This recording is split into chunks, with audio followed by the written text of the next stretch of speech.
Apple TV's free weekend, and an interoperability debate. This is MacVoices. MacVoices is supported by our Patreon subscribers. Get access to the MacVoices Slack, the MacVoices Discord, MacVoices After Dark, and have your name listed at the end of each episode of MacVoices. Sign up at patreon.com/MacVoices. Welcome to MacVoices. This is the talk of the Apple community, and I'm Chuck Joyner. Folks, this is MacVoices Live. It's not Tuesday night. It's Monday night. This is a special MacVoices Live. We're doing sort of a crossover thing tonight for a couple reasons. First of all, because we can. Second, tomorrow, our normal night, is New Year's Eve, and we sort of figured that all of us and all of you probably had better things to do than to show up and listen to us perform. So we're going to do an hour show tonight. So promptly ending at the top of the hour, 9 p.m. Eastern. And then we're going to invite everyone to slide on over on a different YouTube channel to the Vision Profiles podcast that Marty and Eric do. And then we're going to hang out there for as long as they'll have us and talk about the Apple Vision Pro. So it's sort of a double-header crossover kind of thing. We were unable to figure out a way to put it all into one channel without sacrificing some of our regular audiences. So we are going to have to ask you to do that. So right now, if you're hearing my voice, obviously you're in the MacVoices Live channel. Vision Profiles, you can just do a quick search on that and it'll pop right up and you can join the live chat a little bit right around 9 or a little bit after, as soon as Marty gets it fired up. Yep. With that, this is also the last show of 2020. What year is this? 2024. And so we're going to run through just a few things that, because it's sort of a slow news time, but there are a couple of things I thought were definitely worth bringing to your attention. So with that, though, we're going to run around the room and find out who's here. And we got a nice full panel tonight to wrap up the year. David Ginsburg is in the top left of my screen as usual. Dave, good to have you. Good to be here, and Happy New Year to everybody as we're approaching it, and glad to be here. This is going to be a blast tonight. It is. It is. Jeff Gamet is back in an undisclosed location after being run out of town from his normal location for very good reasons. Jeff, great to see you again. I'm just sorry about that the charges are still pending. I don't think you're that sorry because you were one of the witnesses, so thank you very much for that. Yeah. But actually, what I'm sorry about is that I haven't been able to join in very much because of my schedule in December. So I'm very happy to get to be here and hang out with everyone. I'm bummed, though, that I won't be able to be part of the Crossing the Streams episode. Or I guess it's a crossover episode. So I'm sorry, Marty, I won't be able to join in for your show this evening. We'll or you're welcome. Yeah. Hey, Jeff, does appearing on this podcast violate the restraining order that Chuck has on you? Yeah. But only if he reports it. So, if he doesn't, that's on him. 911, could I please have the police? No, never mind. Brian Flanigan-Arthurs is here as well. And we were saying pre-show, we can't get used to seeing Brian without a tie. Brian, explain yourself. Well, yeah, it's winter break, so yeah, no tie, and it's all a little bit off camera, but sporting my Sun Devils. They'll be playing in the college football playoffs. Not projected to win, but hopefully they do all right. Hey, they're there. That's more than a lot of teams got. Jim Ray is here. Jim, it's great to see you. I'm glad you made it. Happy New Year. Happy New Year. Happy New Year. Marty Jencius is here. Marty, as I said, you'll be leaving either right on time or maybe a little early tonight to get the other stream up and running.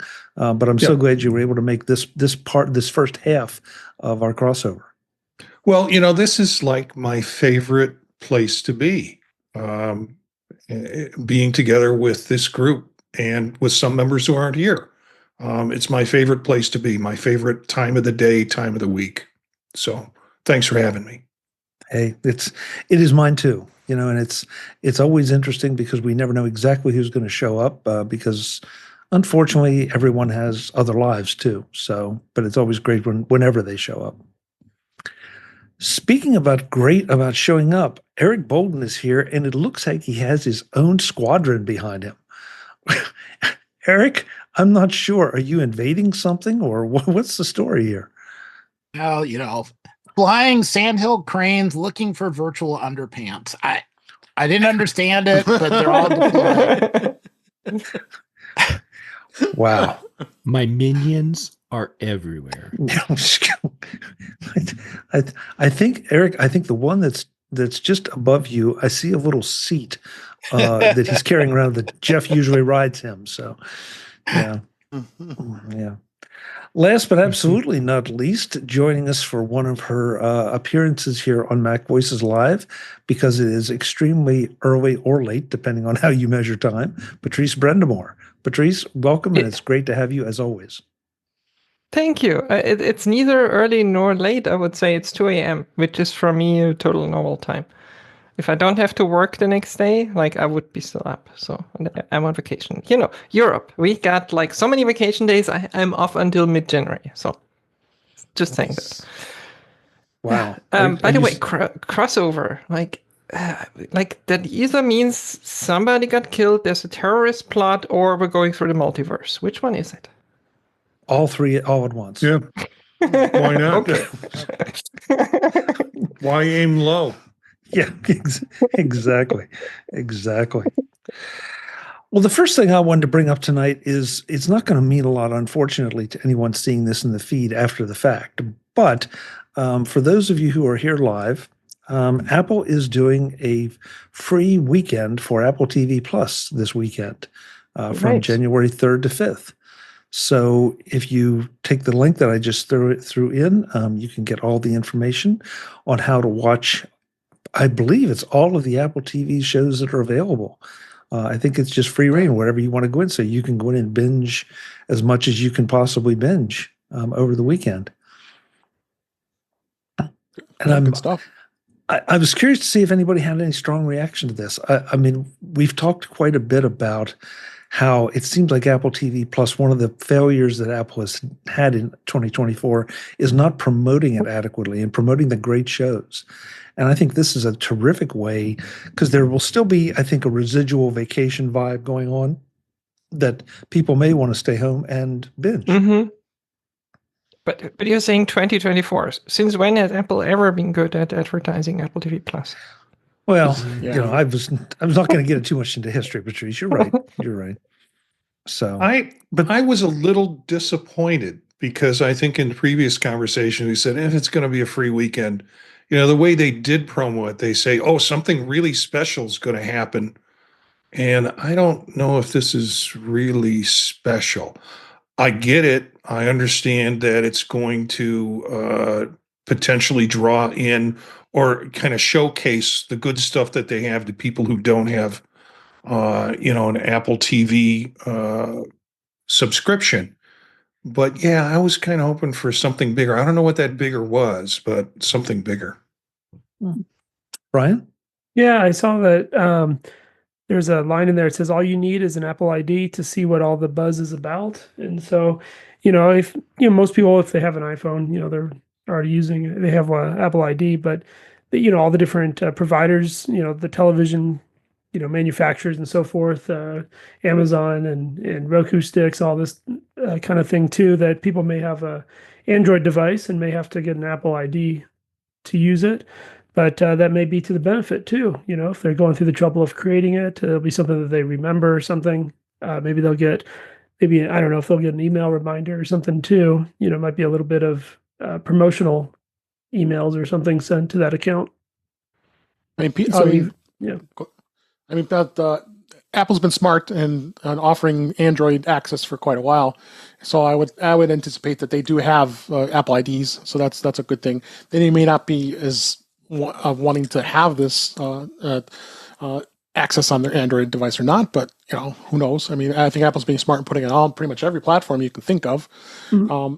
I was a little disappointed about this announcement today, only because it wasn't as exciting as they built it up to be. Yeah, okay, that's great. You're giving us those folks that don't have Apple TV Plus for a couple days of access. That's a good way to tease it. Try to get more per subscribers. But I think their subscription base must be decent enough that they're putting out all this money for all this original content, which is all, like we said before, amazing. But they good kudos to them for putting it out there and trying to get some activity. It's the first of the year. That's what usually try to get action after the first of the year. Just like when people are putting their New Year's resolutions in place, they want to be able to take advantage of a couple days of free access. Marty? Yeah,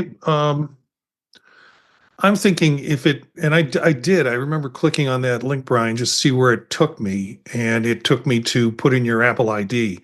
And if for those of us who already have Apple IDs, and even those that don't use Apple TV, they're probably aware of Apple TV. They might have gotten 3 months free already, so they know what the product is. I just think the potential for kind of scaring off folks who don't have Apple IDs, it's sort of like, oh, here's another thing I'm going to sign up for, and they're going to pester me with advertisements the whole time, and I'll be getting a email from them.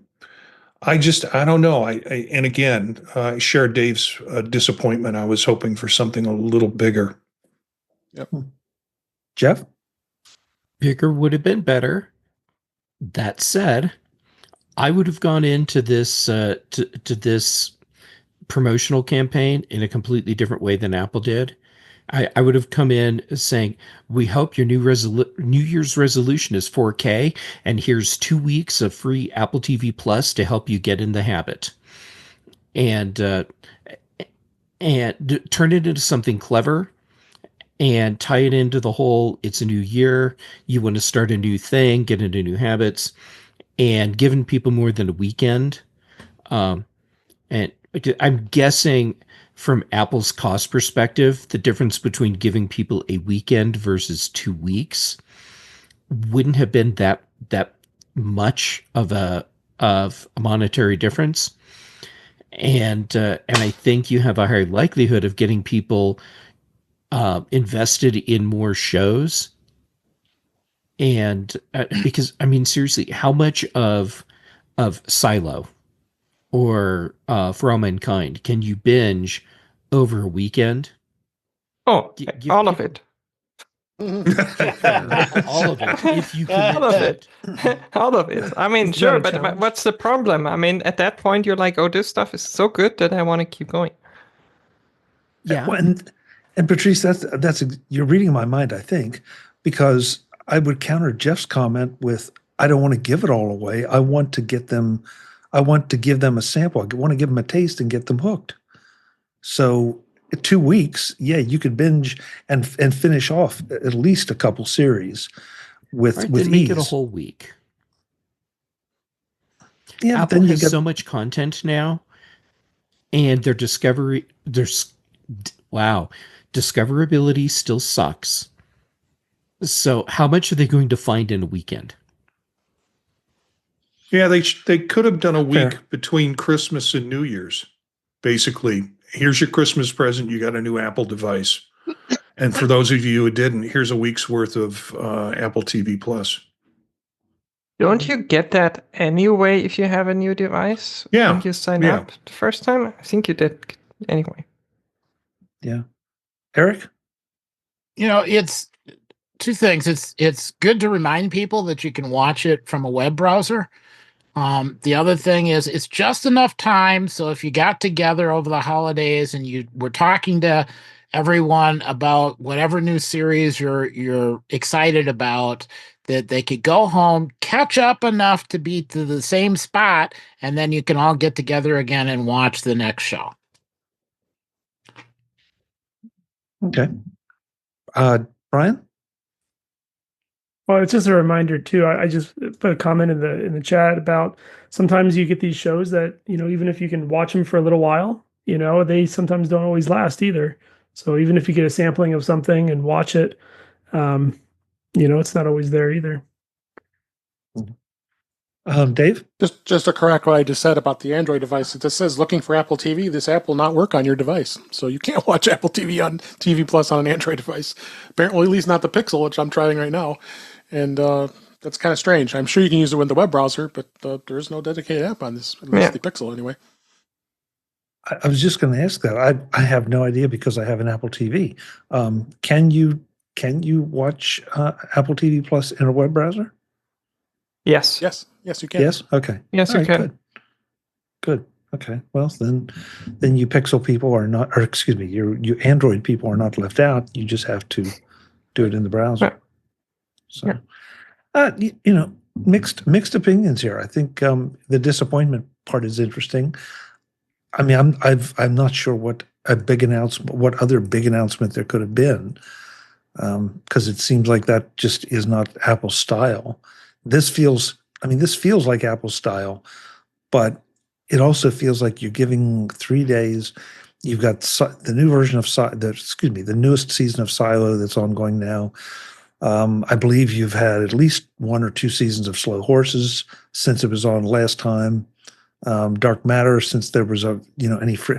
I mean, there are a number of things that have been out since there were free weekends or free weeks or whatever. So there's plenty here to explore. Yeah, but that's kind of the point, right? If you give 2 weeks, I think people can watch everything they're interested in. There is more content, and you could watch more. But most people, in 2 weeks, if they really push it, they can watch the 1 or 2 shows that they came for. Free weekend, you can start watching them. I think most normal people probably won't finish them, and that's the point, right? Get them hooked, get them in, and then get them paid. Cletus in the chat room said, did Chuck say it was a failure this year? No, not Apple TV Plus, just Apple's promotion of TV Plus is what was left on the table. And then he also he asked if this might lead to a new Apple TV this spring. So, and that's the rumor. That was something that I've seen in January. A couple places. Yeah. So, who knows? Maybe this would be an interesting way to get people to pay attention. And then, oh, by the way, we've got a bigger, badder, better Apple TV device. So we might get a January hardware announcement for all we know. Yeah. The next one, and this is one of those seems glaringly obvious, at least to me. Apple says EU interoperability laws pose severe privacy risks. I read this and it's like, no kidding. Yeah. I mean, of course, Apple's going to say that. Well, Patrice, do you think it doesn't? Not necessarily. I mean, Apple's gonna say that because they're basically saying if they don't control it, then it's not safe, right? That's Apple's stance on it. And I don't agree with that. I think there is other companies out there. There's other ways to do that and still keep things safe. So could Apple figure that out? Hell yes. Do they want to? No. Okay. I guess I just stumped you. No, I mean, you didn't stump me. It feels like any time that anybody sticks a key into the Apple lock, it makes it just a little less secure. And yes, and maybe you don't agree with that, but so if Apple has to open up interoperability, I mean, we've just seen, the EU push the EU and some other entities push the idea of setting up chat so we can cross chat with Android, and right away what do we have? We have now the Salt Typhoon issues, and so the FBI comes out and says, oh no, you should definitely use encryption. And for Apple users, that means we should not be chatting with our Android brethren because it's an insecure message. So, and that's an example. I realize that there's you can punch a lot of holes in that, but it's just the idea that, yes. Okay, if we have to interoperate with all these other platforms, aren't you opening by definition security holes? Potentially, yes. I mean, I work in medical software, and I mean, we do, tons of interoperability. Like a typical hospital at least in Europe, has 80, 90 different applications running, and they all work together and they all use interoperability standards. That's the world that they work in today. Would you say that that is insecure? Not necessarily. If it's done right, like your example with God, what's the chat standard? RCM? RCS. RCS, thank you.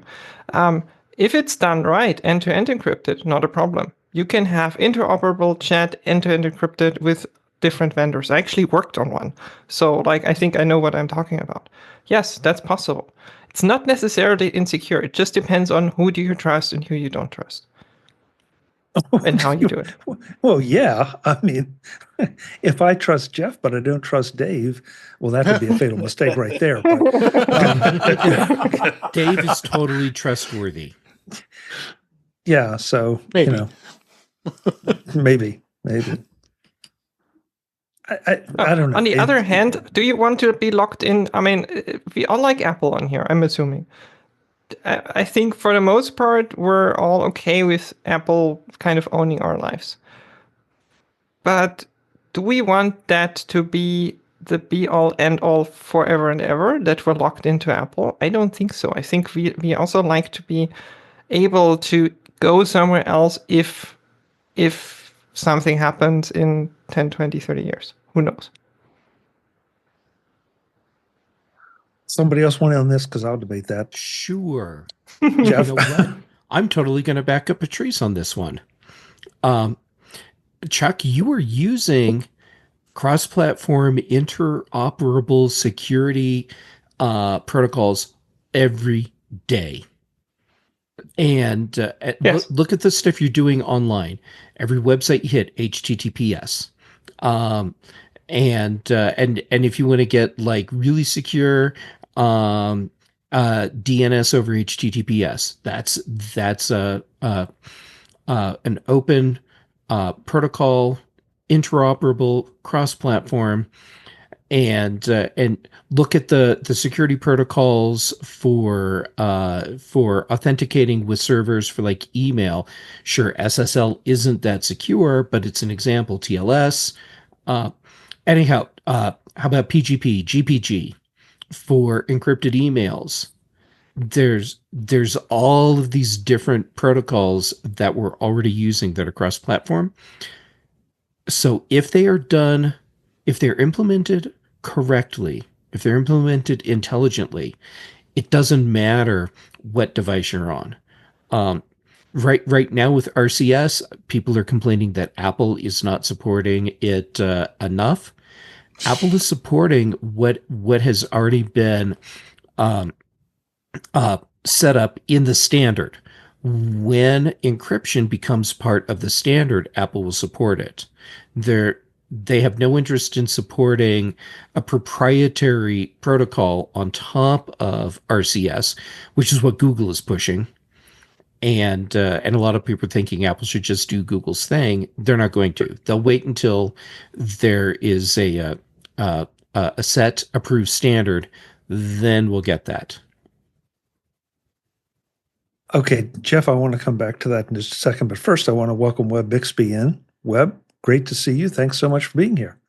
Finally made it. I was listening to the show in the car, so I'll try to stay up to speed. So that's to be fine. here. Feel free to back me up at any moment because I need it.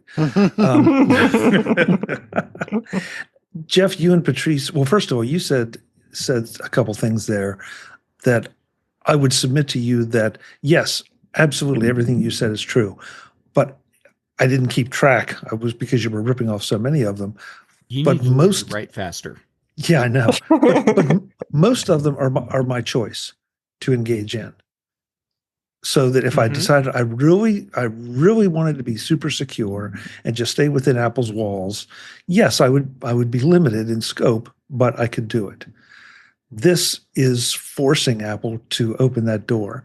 And the other thing you and Patrice both said is that if you trust them, if it's done right, if, and that's where I start to have a real concern because, and Brian, I want to make sure you get your comment in, but how is the standard going to be enforced from a security and privacy standpoint on my behalf and your behalf?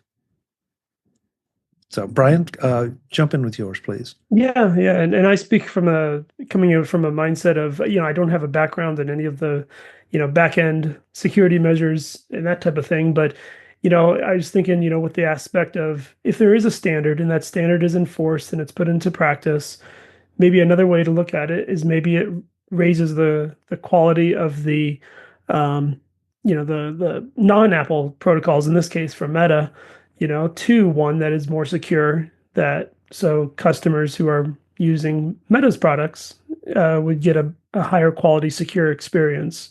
So yeah, but the big key is, what are those standards? How are they enforced? That type of thing is obviously very important.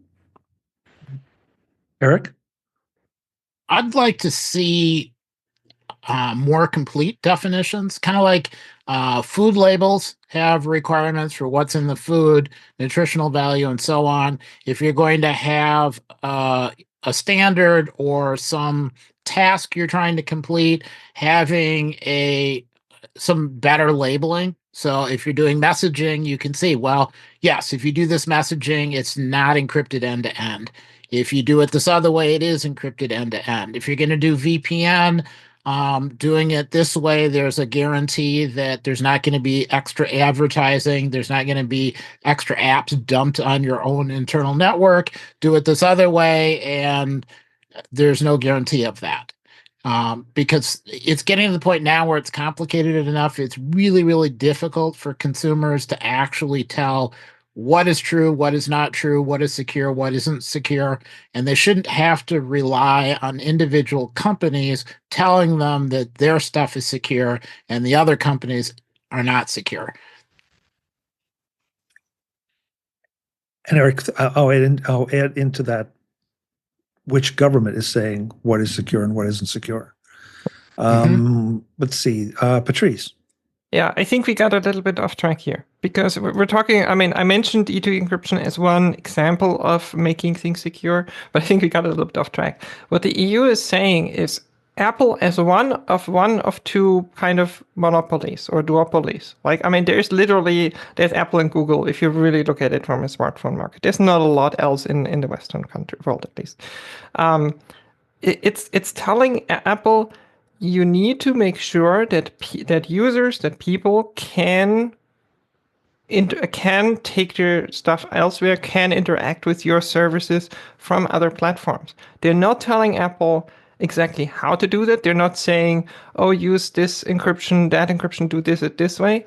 They might maybe in the back end a little bit pushing certain things like RCS, for example. But overall, I've been on. This is a European thing. This is actually a global thing because I've seen the same thing in the US happening, where CMS in the US, which is like a medical kind of agency, they're basically pushing and saying you have to use FHIR, for example. You have to provide FHIR endpoints, which is a standard for interoperability of your medical data. Stuff like that. That's actually Apple benefited from that because that's how they could implement a lot of the health things they've been doing, like interacting with your healthcare providers in your hospital and so on. So the EU is simply saying, because Apple, and probably the same thing will be true for Google, is so big and is so important and is locking people in literally, which is true, which might be fine. It's not a problem if it's not a problem. There should be a way for people, if they want to use other things, to interact with other things, to take their data somewhere, to interoperate with other things. That's what they're saying. Not locking you basically only into the Apple ecosystem. And I think that from at least the European perspective makes sense. Okay. Eric? Or excuse me, Marty, pardon me. Yeah, I don't understand the intricacies of what folks have been talking about so much, as I'm interested in the part of the article, and I realize the article is a review of what Apple's response was, and it was sort of their paper to explain why they do what they do. But the part of the article that really intrigued me was the request that they got from Meta. And this is where we want you to open up your stuff for us. And that's where it starts, at least from Apple's point of view and what they're claiming, starts to feel a little sketchy in terms of this is proprietary stuff. And, we can't open that up without potentially opening up all sorts of security risks. So just looking at it, I mean, it's clear that Apple is trying to make a case that here's an example of one of those requests that were 15 of those requests that we get that are not directly tied into some of the stuff that we're doing. So. Yeah, I mean, but that's Meta, and I think, I mean, of course, they're gonna say we want everything proprietary, we want all the data, like we literally want everything for sure because it's Meta. Yeah, like Google probably doing the same. Doesn't mean that Apple has to do it. yeah. Like, Apple has every right to Apple block it. Apple does something, and Meta turns on the photocopy machines, basically. Sure. Yes. Dave? We know how trustworthy Meta is, right? I mean, just being on Facebook, seeing all the ridiculous amounts of crap that it comes with their algorithms, and I'm hiding things every single day, things I have nothing to do with, and there's no privacy at all with what I see. I go on LinkedIn, I get people trying to ask me to be a friend on LinkedIn, and I have no idea who they are. Oh, it's somebody that works for Tesla. Okay, so what? Do I trust it? And then you got a girl that's scantily clad that's not in the next picture. So I mean, the reason I bring it up is Apple has a good reason why they want to protect their property and not allow this stuff to happen, because Meta gives them no guarantees that it's going to be safe. And I don't want to well, I guess we can paint Meta as sort of the bad guy because everything that Dave just said is true. I've had exactly the same experiences, and you just don't see that on the Apple platforms unless you are leaving the Apple platform or you're opening the door to somewhere else. So, I don't know. It just bothers me when I see these kind of mandates. And they're asking Apple to give away at least some of their competitive advantage. And I'm just not convinced that there are that many people that are clamoring for this, other than Meta or maybe Google and a few other people who have their own agendas. I mean, if somebody wants to participate in the other platforms, they can buy a device. Visit MacVoices.com for show notes and to connect with Chuck on social media. Get involved in our Facebook group or like our Facebook page, and get more out of your Apple tech with MacVoices Magazine, free on Flipboard and on the web. And if you find value in it all, consider supporting us through either our Patreon campaign at patreon.com/MacVoices, or by making a one-time donation via the PayPal link on our front page and in the show notes of each episode. You will join these fine people who help bring you Mac Voices.